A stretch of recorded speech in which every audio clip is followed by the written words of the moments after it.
우리에게는 눈으로 보이지는 않지만 아주 진지하고 심각한 싸움이 있습니다. 그 싸움은, 그 치열한 싸움은 우리 내부에서 일어납니다.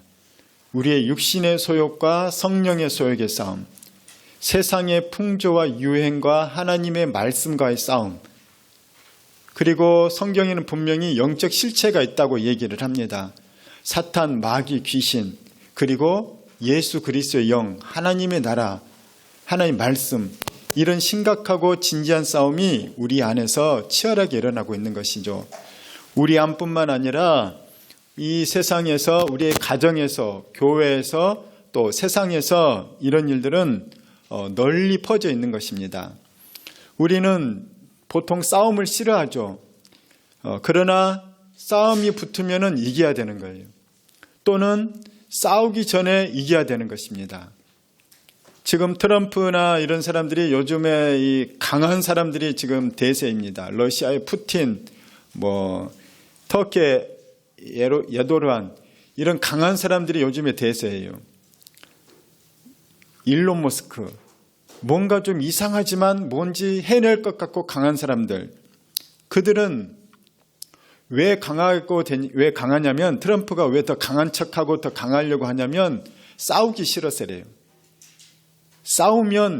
어차피 싸우면 나도 상대방을 초토화시키지만 상대방도 나를 공격하거든요. 그러니까 싸우지 않고 이기는 것이 가장 큰 이기는 거예요. 그래서 손자병법에도 보게 되면 싸우지 않고 이기는 것이 제일 큰 승리라는 거예요. 아무리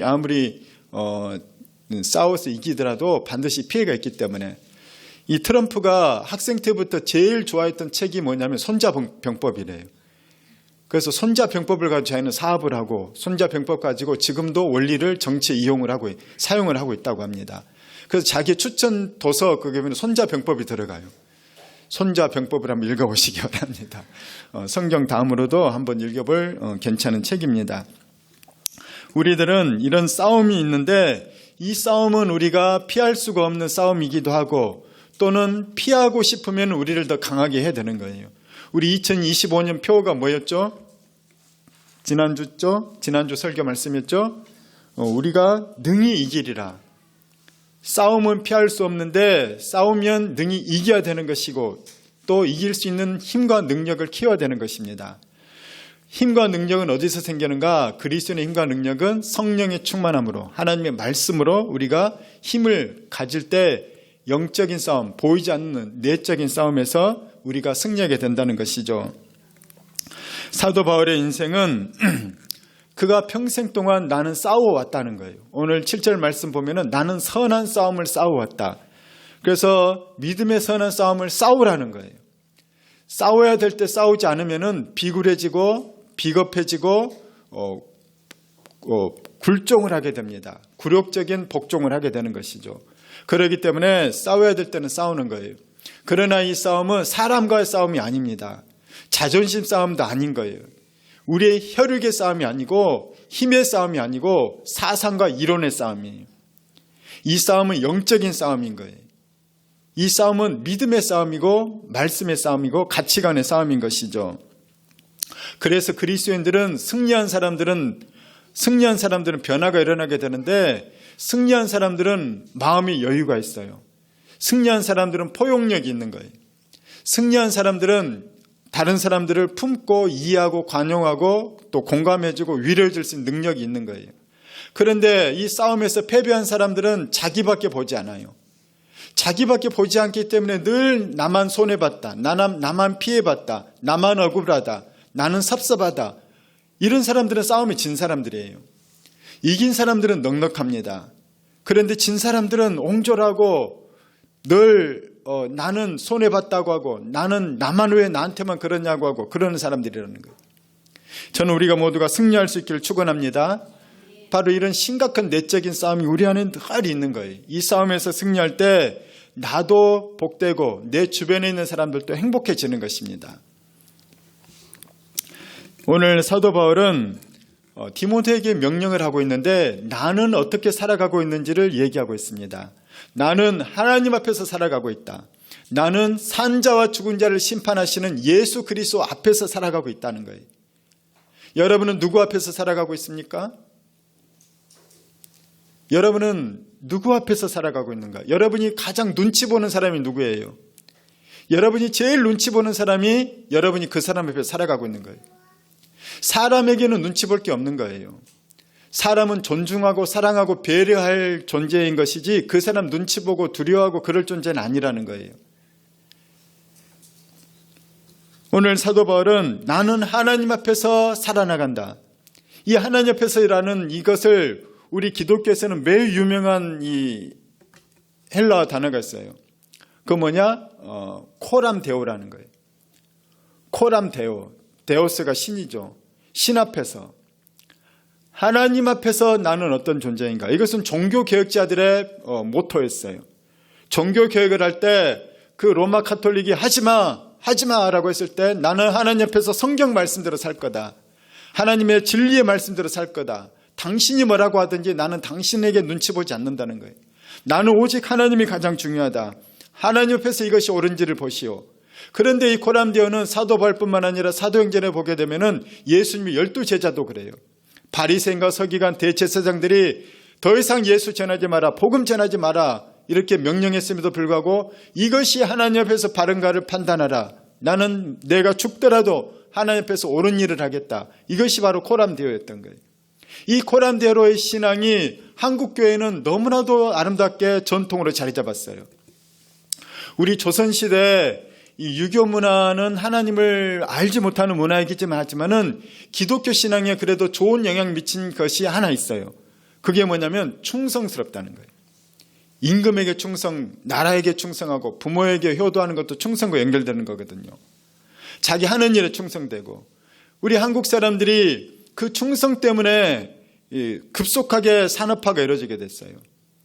회사에 충성을 했거든요. 목숨 걸었어요. 국가 발전을 위해서 목숨을 걸었어요. 부모님께 매우 공경하고 효도를 했어요. 가족을 위해서 희생을 했어요. 그것이 충효가 같은 정신인 거예요. 그런데 이런 사람들이 하나님을 믿으니까 하나님께 충성해버리는 거예요. 우리 주기철 목사님은 그분은 그 당시에 엘리트였거든요. 아주 공부도 많이 하고 지적으로도 뛰어나고 존경받고. 그런데 일제시대 그 일제강점기 때 일본인들이 신사참배를 하라는 거예요. 일본 천황에게. 그냥 일본 천황 앞에 그 앞에 동방요배 행할 때 일어서 가지고 절만하면 돼요. 저쪽 도쿄를 향해서. 그런데 그걸 안 하는 거예요. 우상숭배라고. 일본 순사들이 잡아가는 거죠. 고문을 했어요. 거꾸로 매달아 놓고 때리고 손톱을 뽑고 온갖 잔인한 일을 다 했습니다. 몸이 쇠약해질 대로 쇠약해졌어요. 그런데 주기철 목사님은 끝까지 나는 하나님을 버릴 수 없다는 거예요. 나는 하나님만 섬기겠다는 거예요. 하나님 앞에서 나는 당신들은 나에게 한 번만 숙이라고 하지만 나는 하나님 앞에서 한 번도 숙일 수 없다는 거예요. 나는 하나님 앞에서 살 거고 하나님 앞에서 죽을 거라는 거예요. 이게 코람데오 신앙이었어요. 한국 교회가 많은 문제가 있고 어려움이 있음에도 불구하고 그 순수성과 역동성이 있는 것, 살아있는 이유가 뭐냐?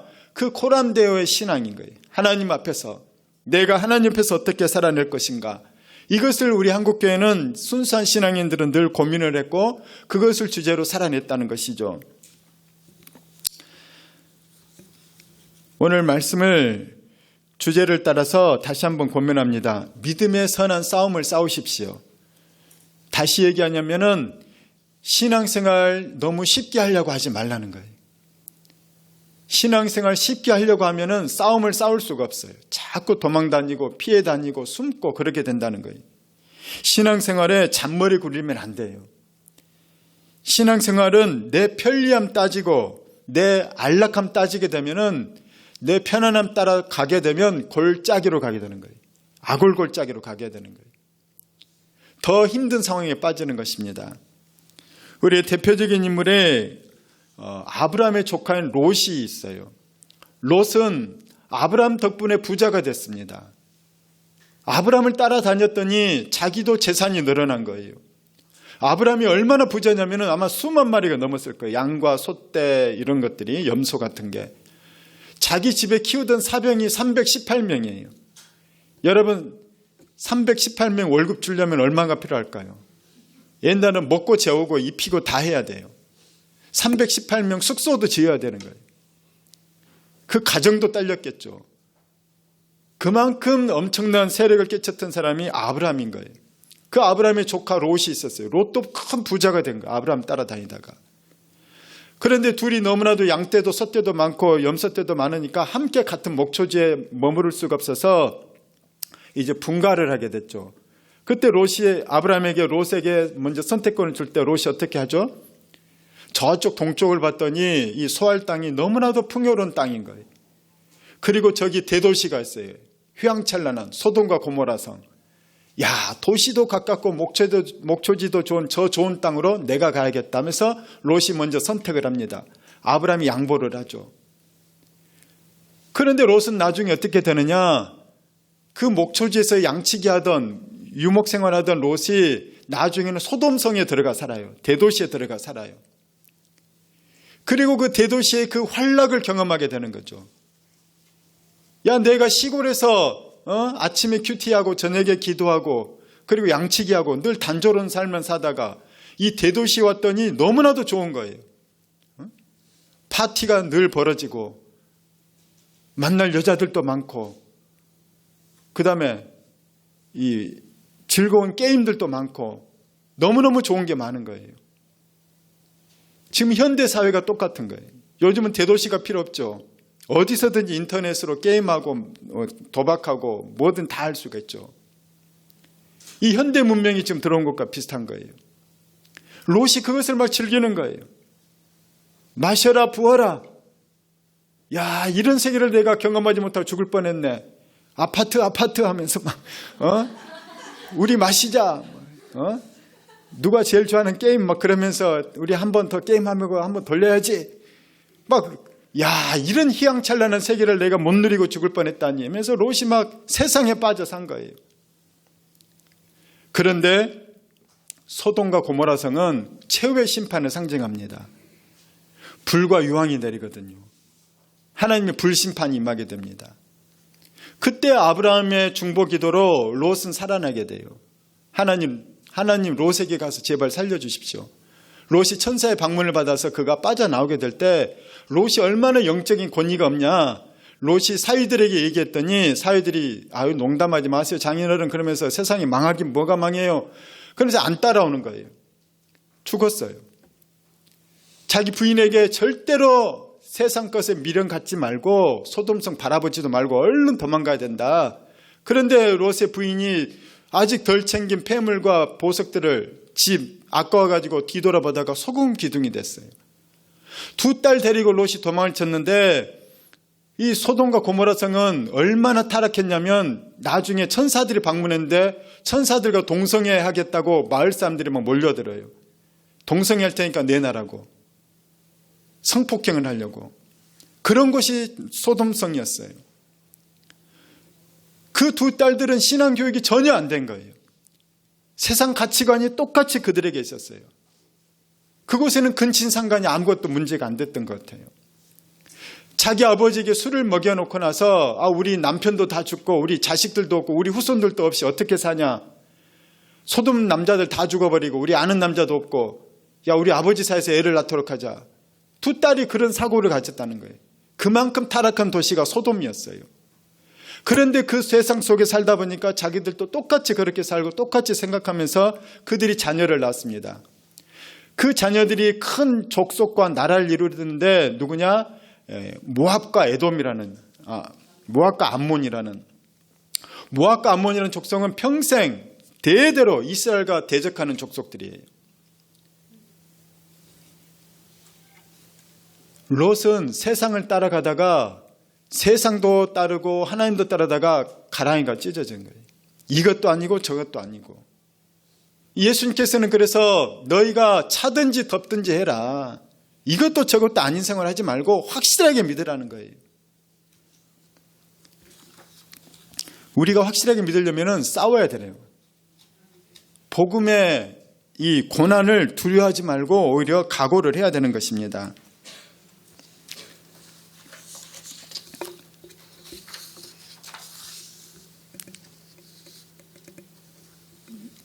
소돔과 고모라 성은 최후의 심판 때 그들이 불로 심판받는 것에 대한 어떤 모형과 상징, 샘플과 같은 도시라고 얘기를 했습니다. 예전에 창세기 6장에 보면 하나님께서 물 심판을 내려요. 6장부터는 9장까지 계속. 대홍수 사건이 나타나죠. 그런데 하나님께서 다시는 내가 너희는 물 심판하지 않겠다. 대신에 뭘로 심판하는지 압니까? 불로 심판한다는 거예요. 우리 베드로후서 3장 12절입니다. 시작. 하나님의 날이 임하기를 바라보고, 혹시 없나요? 간절히 사모하라. 그날에 하늘이 불에 타서 풀어지고 물질이 뜨거운 불에 녹아지려니와. 그날에는 하늘이 불탄다는 거예요. 하늘에서 불이 내린다는 거예요. 과학적으로 보게 되면은 원자탄 이런 핵폭탄이 떨어질 거나 아니 뭐가 있을라나 이렇게 상상할 수도 있고, 아니면 하나님께서 직접 뭔가를 행하실 수도 있고, 그거는 모르겠지만 하여튼 불심판이 있다는 것이죠. 얼마나 뜨거운지 대부분이 녹아버린다는 거예요.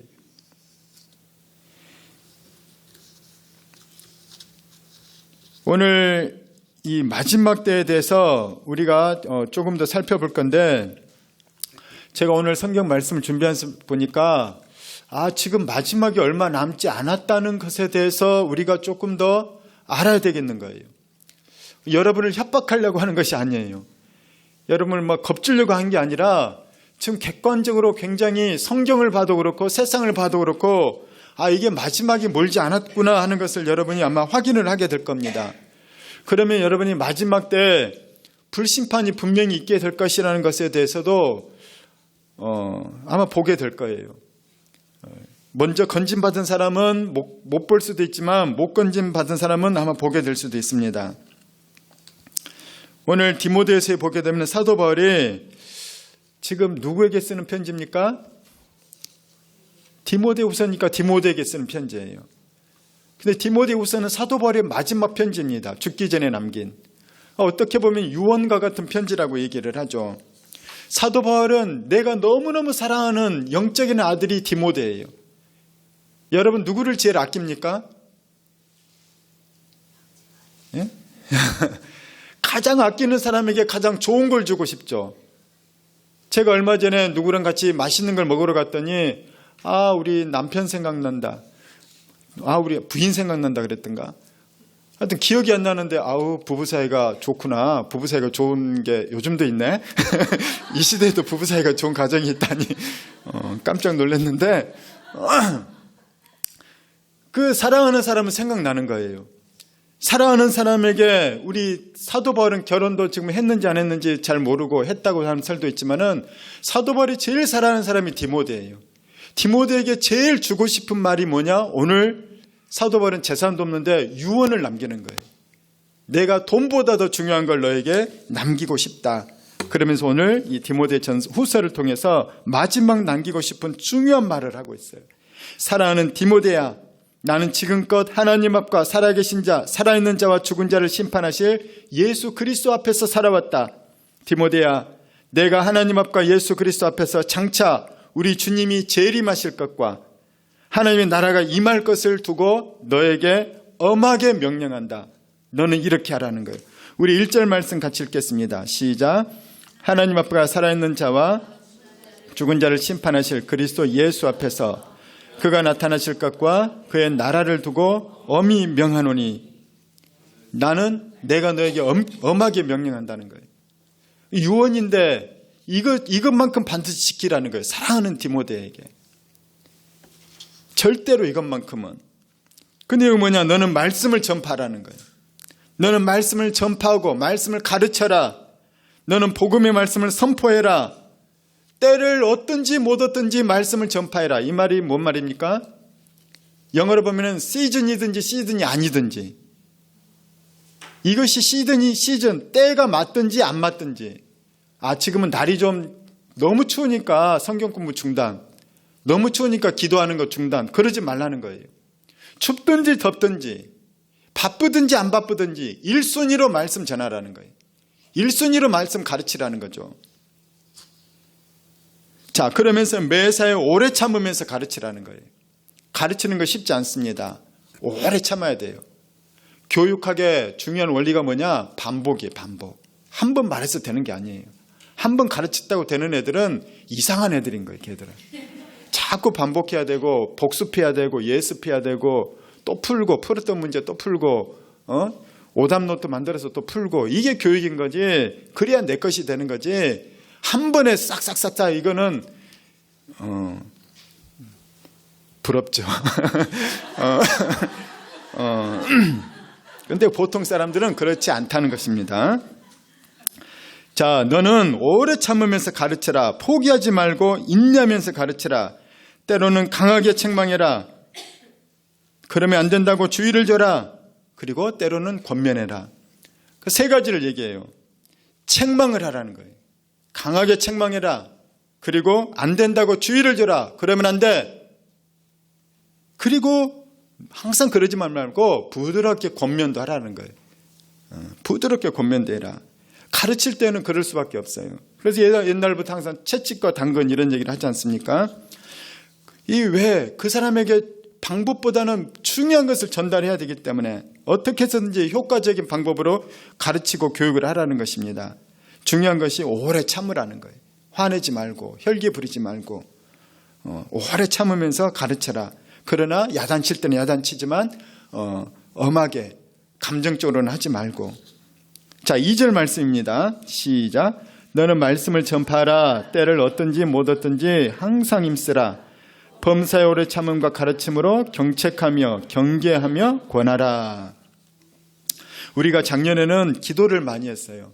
수요일날 우리 청년들도 이번 주에도 지난주에도 1시간에서 70분 기도 시간만 60분에서 70분 동안 기도하고, 우리 토요일날은 9시부터 12시까지 3시간 동안 기도하고, 그 다음에 새벽이나 또 저녁에 와서 기도할 분들은 기도하고, 금요일날 또 기도하고.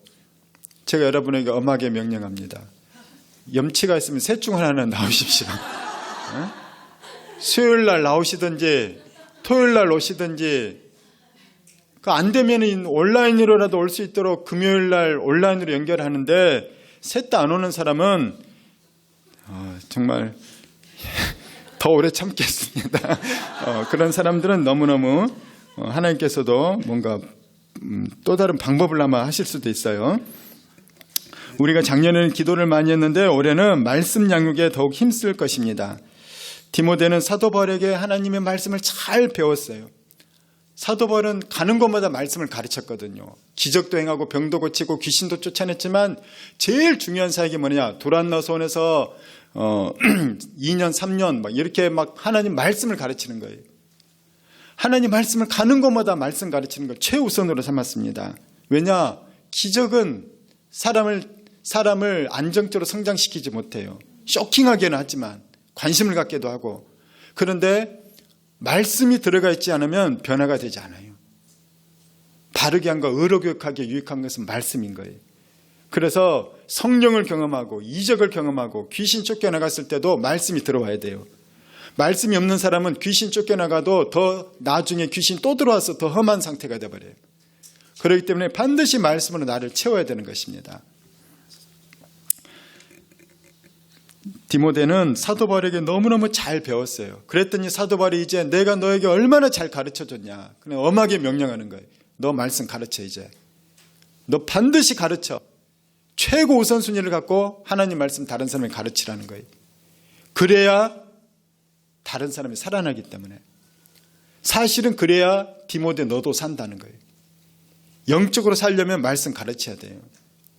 여러분, 제가 말씀을 우리 가르치는데 여러분이 배울 때 배우는 것은 사실 20% 정도밖에 남지 않아요. 그런데 여러분이 가르치면 90%가 여러분 것이 돼요. 사실은 가르치는 것이 복인 거예요. 2025년에는 여러분 가르칠 수 있길 축복합니다. 그래서 말씀을 여러분이 가르쳐야 돼요. 가르칠 때 진짜 예수님이 제자가 되는 거예요. 예수님은 제자들에게 가르치라고 했어요. 가르쳐라. 가르치는 자들이 제자인 거예요. 배우는 자보다 가르치는 자가 진짜 제자가 되는 것입니다. 환경 탓하지 말고 사람 탓하지 말고 전하고 가르쳐라. 그래서 오늘 사도 바울은 사랑하는 디모데야, 내가 너에게 엄하게 명령한다. 말씀을 꼭 가르쳐라. 마지막 때는 그러나 쉽지가 않을 거다.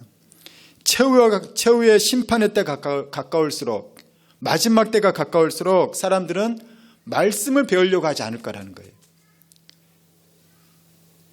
옛날에는 사람들이 책을 좀 읽었거든요. 요즘에 사람들 책 안 읽어요.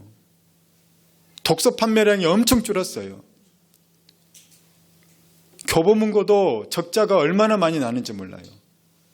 보험회사에서 돈 벌어서 교보문고 지금 꾸려나가고 있어요. 지금 현대인들이 말씀 안 읽습니다. 또 요즘 사람들 누가 좋은 말 좀 해주려고 하면 말 잘 듣던가요? 뭐 좋은 정보 가르치려면 설명충이니 뭐 잘 해주려고 하면 꼰대니 뭐 그러면서 가르쳐 주려는 사람을 매우 싫어하고 경멸해요. 그런 문화가 되어버렸어요.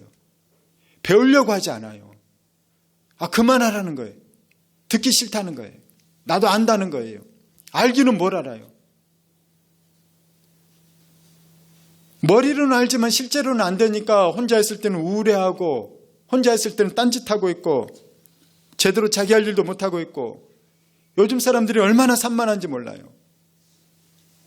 그러면서 너무 산만하기 때문에 남의 말 안 들어요. 요즘은 부모가 자녀들 눈치 보는 시대잖아요. 선생님들이 학생들 눈치 보는 시대예요. 우리 군대에서 제대한 저쪽 우리 형제가 얘기하는데 요즘은 이등병이 제일 무섭대. 이등병 눈치 봐야 된대. 왜냐 막 소원술 이런 거 올려버리니까 엄마가 전화하고 막 부대장님한테. 그러니까 이등병들 요즘은 막 이게 거꾸로 된 거예요. 옛날에는 아저씨들이 동네 그 골목에서 중고등학생들이 담배 피우면 얘들아 뭐하냐? 애들이 막 후다닥 도망갔어요. 담배 피우면 키 안 큰다 하지마. 그러면 애들이 네 이렇게 껐어요. 저도 한 20년 전에는 그랬어요. 애들이 우리 집 앞에서 담배 피우고 있더라고요. 키도 나보다 더 큰 애들이. 내가 용기를 내서 나는 목사다.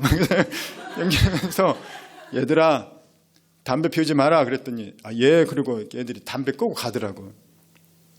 요즘은 저 그런 거 안 해요. 왜? 말을 들어야지. 봉변당할 수 있잖아요. 이 시대가 지금 이렇게 변하고 있다는 겁니다. 이게 불과 몇십 년 전에 이런 사건인 거예요. 옛날에는 부모가 야단치면 자녀들은 무릎 꿇고 부모 앞에서 경청했어요. 오늘 잘못한 게 있다 하면 바로 회초리 끊어서 아버지 앞에 어머니 앞에 무릎 딱 꿇었어요. 종아리 걷어면 딱 걷었어요. 요즘 그러면 학교폭력, 가정폭력으로 신고해버리잖아요.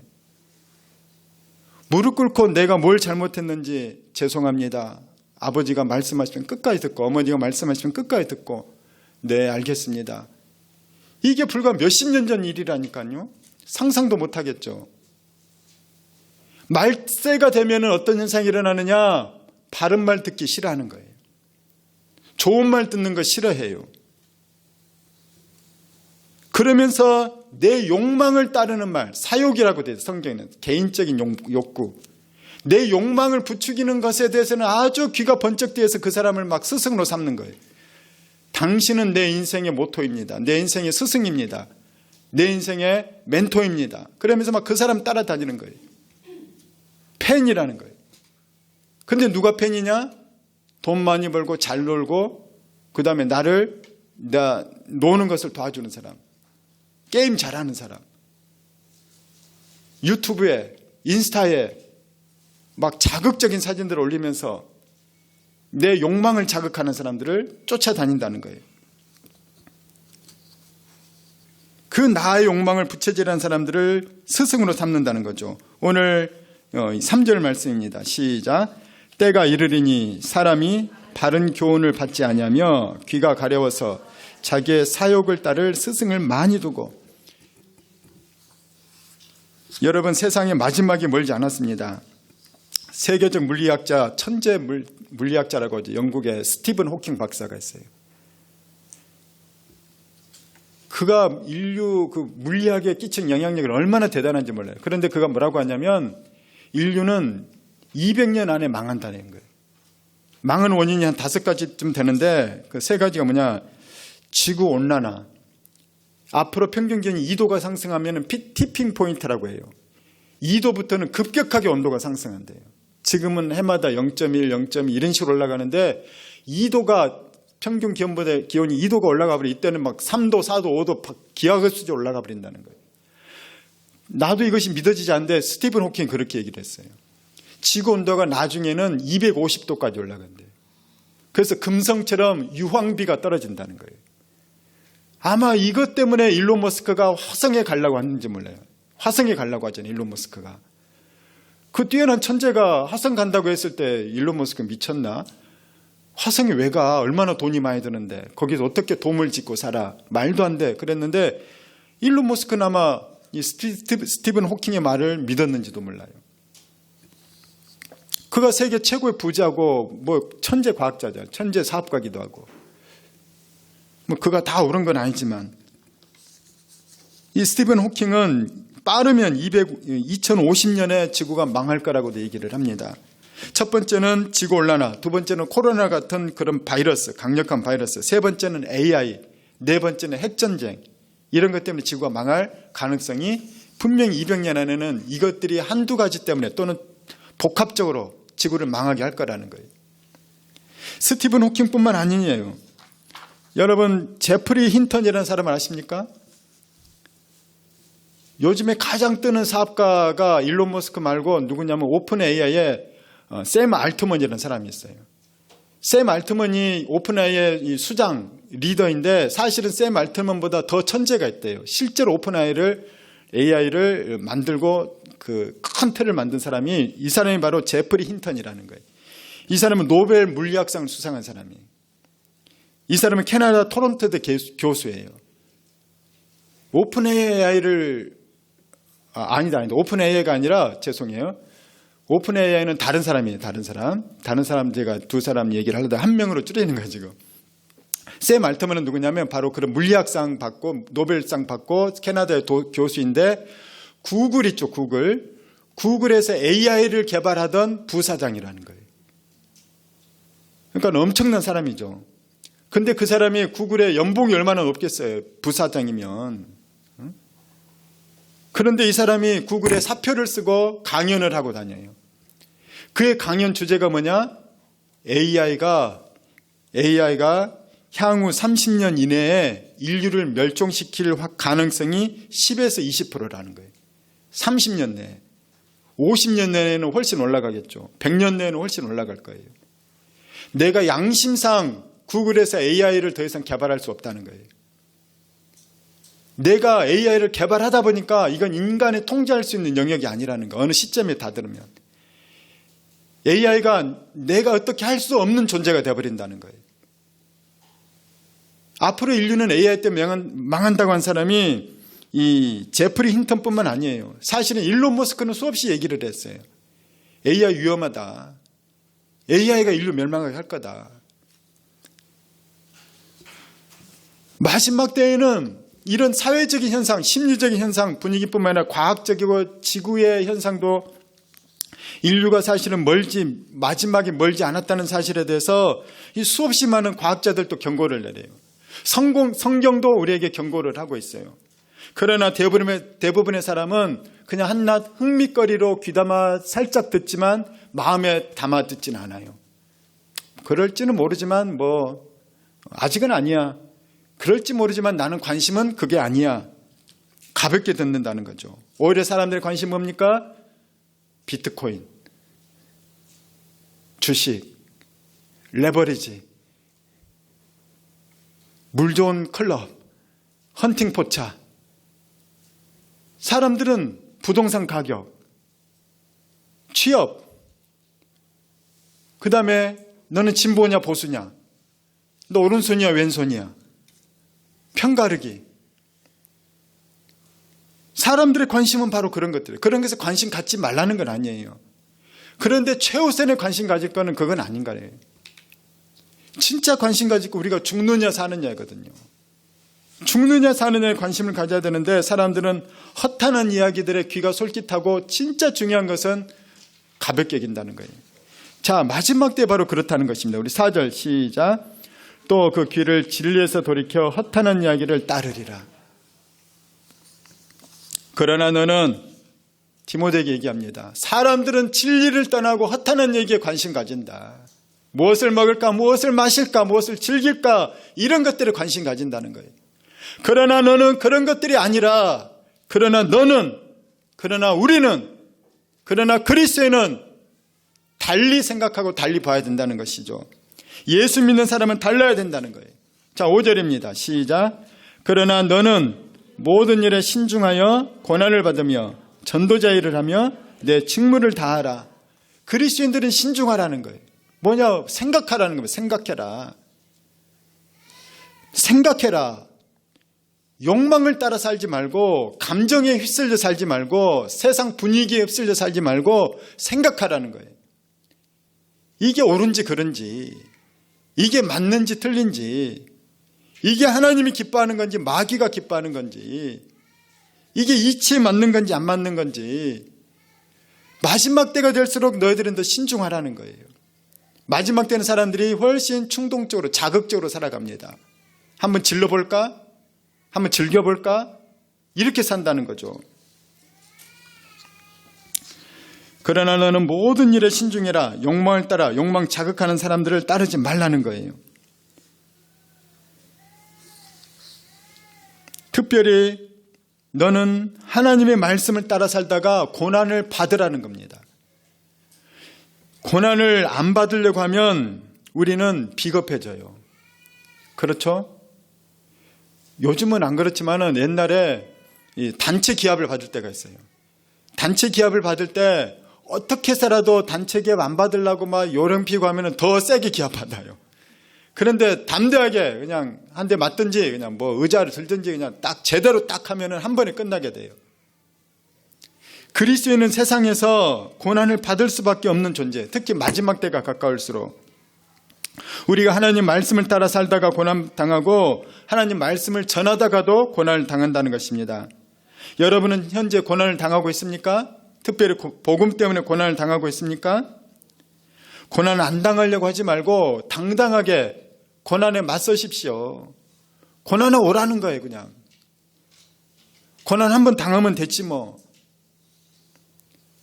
꼭 좋은 얘기는 아닌데 예전에 완전 한국의 유명한 목사님인데 이분이 막 가난한 빈민 사역도 많이 하던 목사님이 있어요.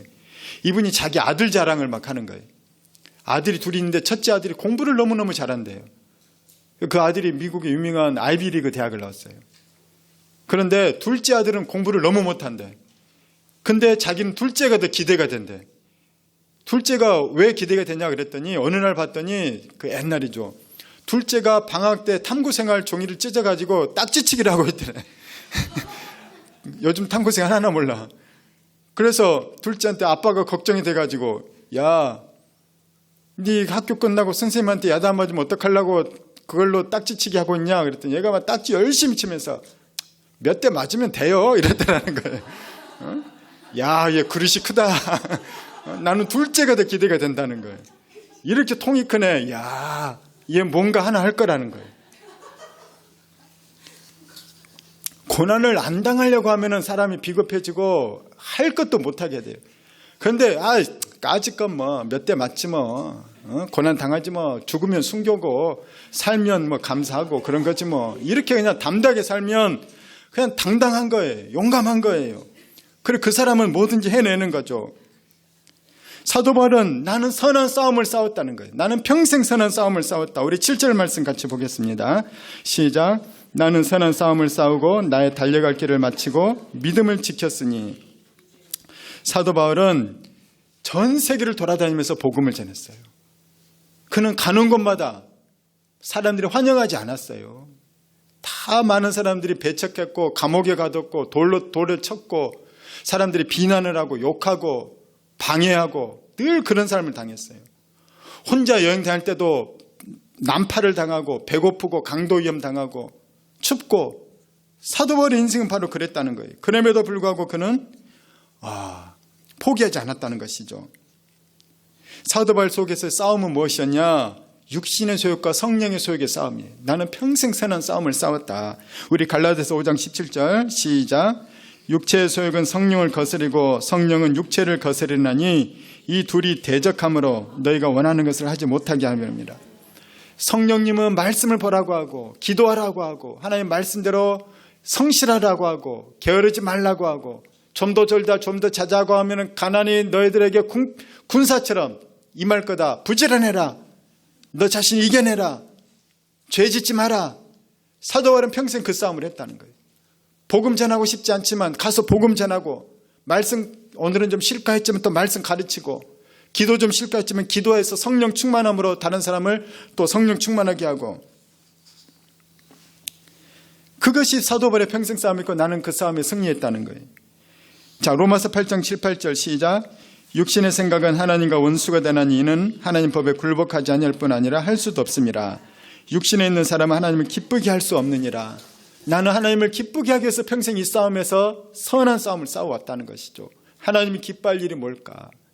내가 오래 참는 거구나, 가르치는 거구나, 사랑하는 거구나, 배려하는구나, 도와주는 거구나, 복음을 전하는 거구나, 그들을 위해서 중보기도 하는 것이구나. 만약에 여러분 안에 믿음의 선한 싸움이 없는 사람은 정말 심각한 사람이에요. 나는 아무것이 없는데, 나는 괜찮은데, 나는 별로 갈등이 없는데 마음에, 이런 사람은 심각한 사람이에요. 그 사람 속에 예수의 영이 없다는 증거일 수도 있어요. 예수의 영이 없다는 것은 구원받지 못했다는 것일 수도 있다는 거예요. 자, 로마서 8장 9절 시작. 만일 너희 속에 하나님이 영이 거하시면 너희가 육신에 있지 아니하고 영에 있나니 누구든지 그리스도의 영이 없으면 그리스도의 사람이 아니라. 그리스도의 영이 있으면 우리 안에서 치열한 싸움이 있어요. 육신의 소욕과 성령의 소욕의 싸움이 있는 거예요. 이 싸움이 없는 사람은 그리스도의 영이 없는 거예요. 왜? 육신의 소욕은 늘 있기 때문에 죽을 때까지 있어요. 죽을 때까지 싸우는 거예요. 이 싸움은. 그 싸움이 있으면 여러분이 내가 성령이 있구나 이렇게 생각하십시오. 나는 이렇게 예수 믿게 괴롭지? 왜 죄 지을 때마다 이렇게 나는 힘들지? 왜 기도하지 않고 말씀 보지 않은 마음이 힘들지? 성령이 그 싸움을 하고 있기 때문에. 왜 하나님 말씀에 순종하지 않았더니 마음이 자꾸 힘들지? 지금 성령이 내 마음속에 싸우고 있기 때문에 그러는 거예요. 그래서 그 괴로움과 힘듦이 있다면 성령님이 내 안에 계시는구나. 감사합니다. 다시 순종하겠습니다. 그렇게 나가는 것입니다. 사도 바울은 오늘 말씀 이제 마무리하도록 하겠습니다. 여러분, 올림픽의 꽃은 마라톤이에요. 마라톤 경기의 마지막에 42.195라는 엄청난 거리, 우리 한국로는 100리가 넘어요. 100리. 42.195km라는 그 머나먼 거리를 뛰어서 홀로 고독하게 끝까지 싸우는 그것이 마라톤이에요. 그런데 마지막 박 다 돌고 오면은 경기장에 수많은 사람들이 모여서 그 들어오는 선수들을 환영을 합니다. 함성을 지르면서 박수를 치면서 끝까지 잘했다. 그가 들어왔을 때 그는 드디어 그 환영을 받게 되는 거죠. 우리가 그렇다는 거예요. 사도 바울이 그렇다는 거예요.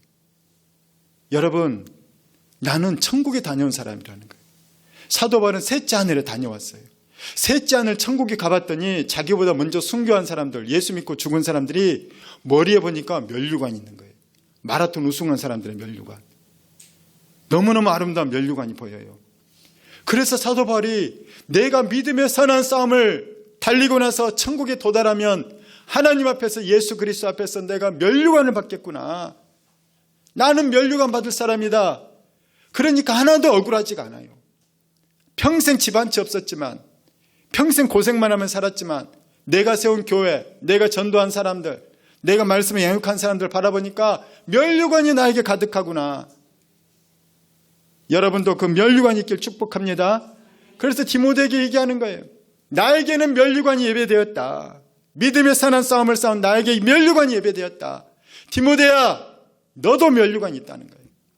디모데뿐만 아니라 나처럼 믿음의 선한 싸움을 싼 여러 성도 여러분, 여러분에게도 면류관이 있습니다. 마라톤에서는 1등만 상금을, 면류관을, 금메달을 주지만 천국에서는 끝까지 완주한 믿음의 선한 싸움을 한 사람에게 다 환영하면서 환호성을 지르면서 면류관을 준다는 거예요. 저는 여러분이 다 그 주인공 되길 주의 이름으로 축원합니다. 우리 같이 8절 읽겠습니다. 시작. 이제 후로는 나를 위하여 의의 면류관이 예비되었으므로 주 곧 의로우신 재판장이 그날에 내게 주실 것이며 내게만 아니라 주의 나타나심을 사모하는 모든 자에게 도니라. 아멘.